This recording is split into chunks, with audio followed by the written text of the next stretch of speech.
आज मी तुम्हाला असा किस्सा सांगणार आहे जो मला माझ्या आजीने सांगितला होता. तर जेव्हा मी सुट्टीत मामाच्या गावाला जायचो, आम्ही सगळी भावंडं रात्रभर बसून एकमेकांना भूताच्या गोष्टी सांगायचो. प्रत्येकजण त्यांनी ऐकलेले, वाचलेले आणि काहींनी अनुभवलेले प्रसंग सांगायचे आणि हे सर्व आम्ही खळ्यात बसून करत होतो.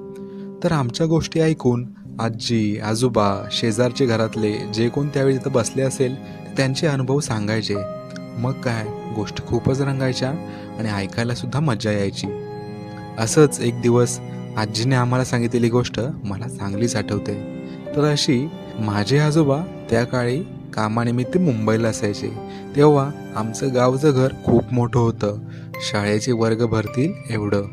पण घरात मात्र तेव्हा आजी, पप्पा आणि काका राहायचे. पप्पा आणि काका खूप लहान होते.